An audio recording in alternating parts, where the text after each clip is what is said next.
15 de julho de 2023, sejam todos muito bem-vindos, meus amigos, a mais um vídeo aqui no Terra Brasilis News. Tudo bem com vocês? Desejo que sim. Vamos conversar sobre uma coisa muito importante para toda a humanidade, que é a dívida pública mundial que assusta. Pois é, a dívida pública global atingiu no final de 2022 um recorde histórico, chegando a 92 trilhões de dólares, meus amigos. Cerca de 96% do PIB mundial. O que significa dizer que já o mundo todo estará devendo o que tem. Incrível, não é? Isto reflete o aumento, digamos assim, do endividamento dos países durante e após a pandemia. Os principais países com maior dívida pública, vejam só, em relação ao PIB, são os seguintes: Japão, que tem uma dívida de 238% do PIB. A Grécia com 194% do PIB. A Itália com 154% do PIB. A França com 114% do PIB. Portugal com 127%. Estados Unidos com 123% do PIB. Reino Unido, 101%. A China, que vem crescendo de forma galopante, não tanto quanto gostaria, está com 77%. A Alemanha com 69% e o Brasil com 77%. Vamos lembrar que, muito embora países como Japão, Estados Unidos, Reino Unido tenham uma dívida muito alta, maior inclusive que o próprio PIB, esses países têm como produzir, têm como desenvolver e têm como arrecadar com o que produz, diferentemente de outros países que para arrecadar precisam aumentar impostos, né? Se é que vocês me entendem. Vamos lembrar que as dívidas públicas são aquelas assumidas na moeda própria, na moeda do país, por exemplo, aqui no Brasil, a dívida pública interna, claro, é com o real, e a externa com dólar ou euro, por exemplo, né? Ora, essas dívidas tendem a aumentar na medida em que a produção mundial diminui e que o consumo aumenta. E tem também um efeito aí direto com a idade longa dos idosos, que há 40, 50 anos atrás tinha uma idade média de 50 anos de idade, por exemplo, e hoje a idade média da população chega a 100 anos praticamente, né? O alto nível de endividamento aí dos países é um motivo sim de preocupação, pois limita o espaço fiscal dos governos para políticas públicas e investimentos. Além disto, juros altos e consumidos inclusive com os pagamentos das próprias dívidas limitam o orçamento para outras áreas.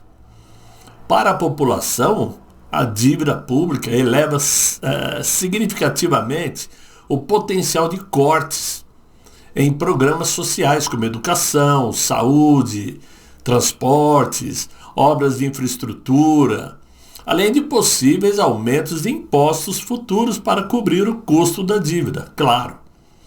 Também existe risco de crise fiscal e a necessidade de resgates financeiros em países com dívidas muito altas, o que afeta negativamente a economia da população. A dívida pública é o dinheiro que um governo deve a seus credores, que podem ser investidores, bancos ou outros países, através da compra de títulos públicos. Normalmente, quando a gente vê uma situação ficando difícil, uma certa crise, todos os investidores correm para comprar títulos do Tesouro Americano. Por quê? os Estados Unidos ainda é o país mais confiável, né? Aquele que, de certa forma, ainda garante a qualquer investidor o resgate dos títulos se eles quiserem levantar o dinheiro, né? E essa dívida pública, ela pode ser usada para financiar gastos governamentais. Isso é o maior dos problemas, diga-se de passagem, como educação, saúde e infraestrutura. Mas ela pode também ser um problema se não for gerenciada de forma responsável, o que geralmente não é. Um alto nível de endividamento pode dificultar para o governo investir em programas sociais, econômicos, né? E também pode aumentar o risco de uma crise financeira. Os países acabam tendo dívidas públicas altas por quê? Porque gastam demais. Eles arrecadam muito, mas gastam mais do que arrecadam. Por isso, acabam aumentando o quê? Os impostos, que é para cobrir os rombos. E isto vem acontecendo ao longo dos anos, já ao longo de décadas. Este excesso de gastos pode ser causado por uma série de fatores, como guerras, crises econômicas ou programas sociais generosos, aqueles que a gente normalmente chama de populistas, Bolsa isto, Bolsa aquilo, Bolsa Família, né? Vocês são muito inteligentes para perceberem do que eu estou falando. Uma dívida pública alta pode ter uma série de consequências negativas para a população. Primeiro de tudo, sempre é aumento de impostos. Isso é fato.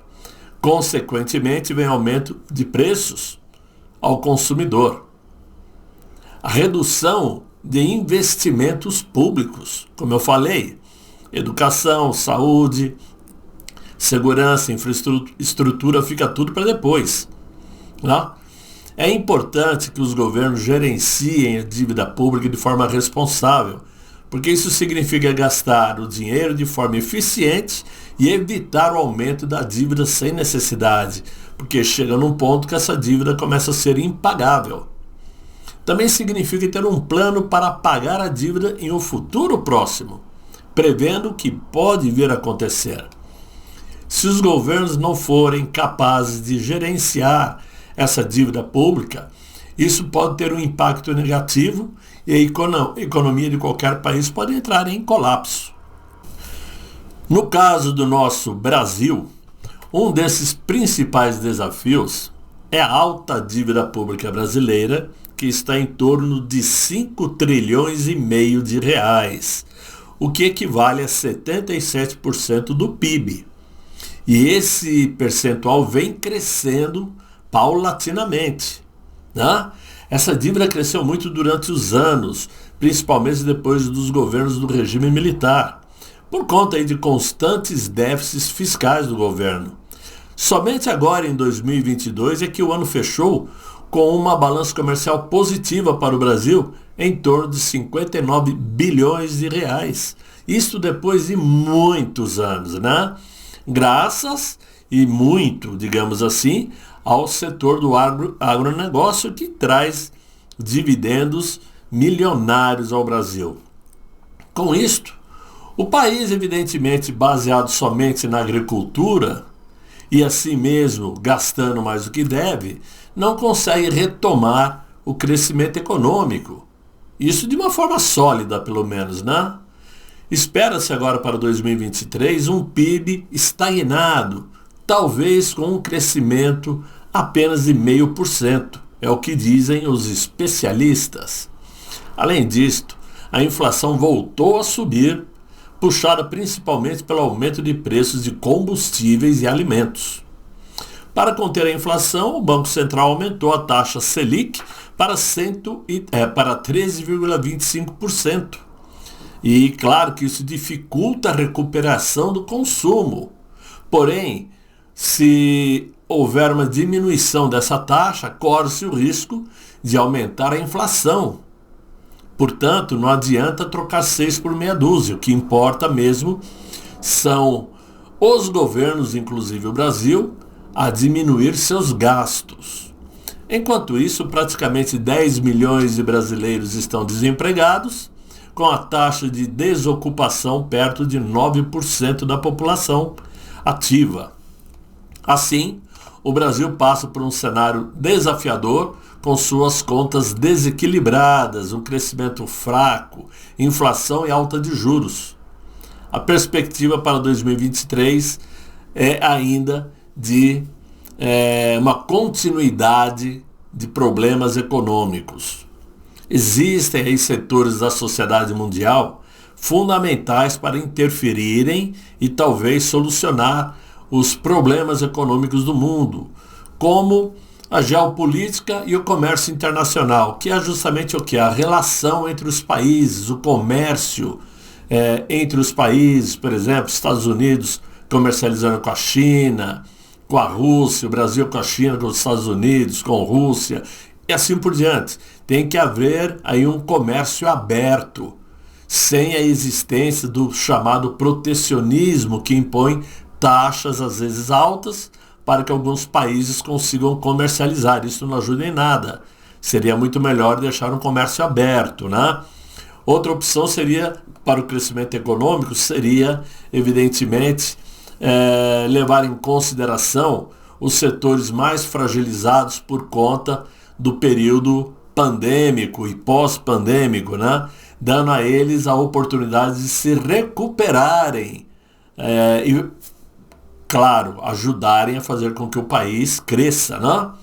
Existe aí também a tendência natural de hoje, que é a tecnologia e digitalização.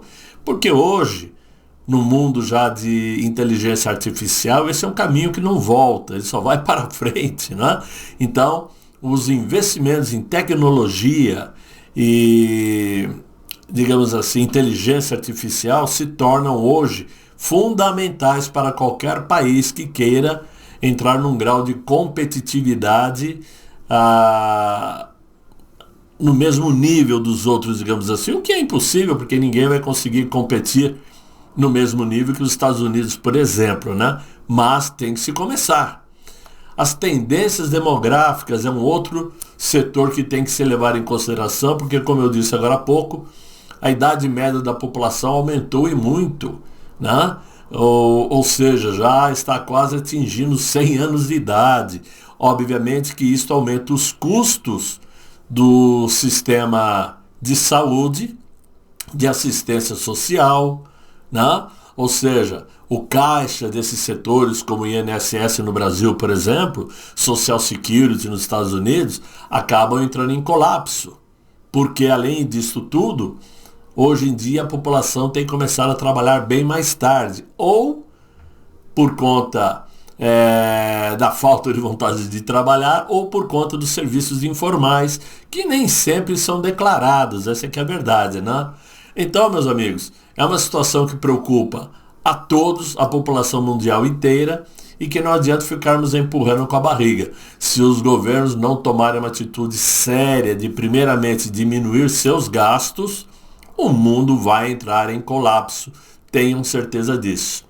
É o que eu tinha para vocês, espero que vocês tenham gostado desse vídeo, tomara que sim, deixe os likes, continuem se inscrevendo no canal, chame os amigos para acompanhar o Terra Brasilis News.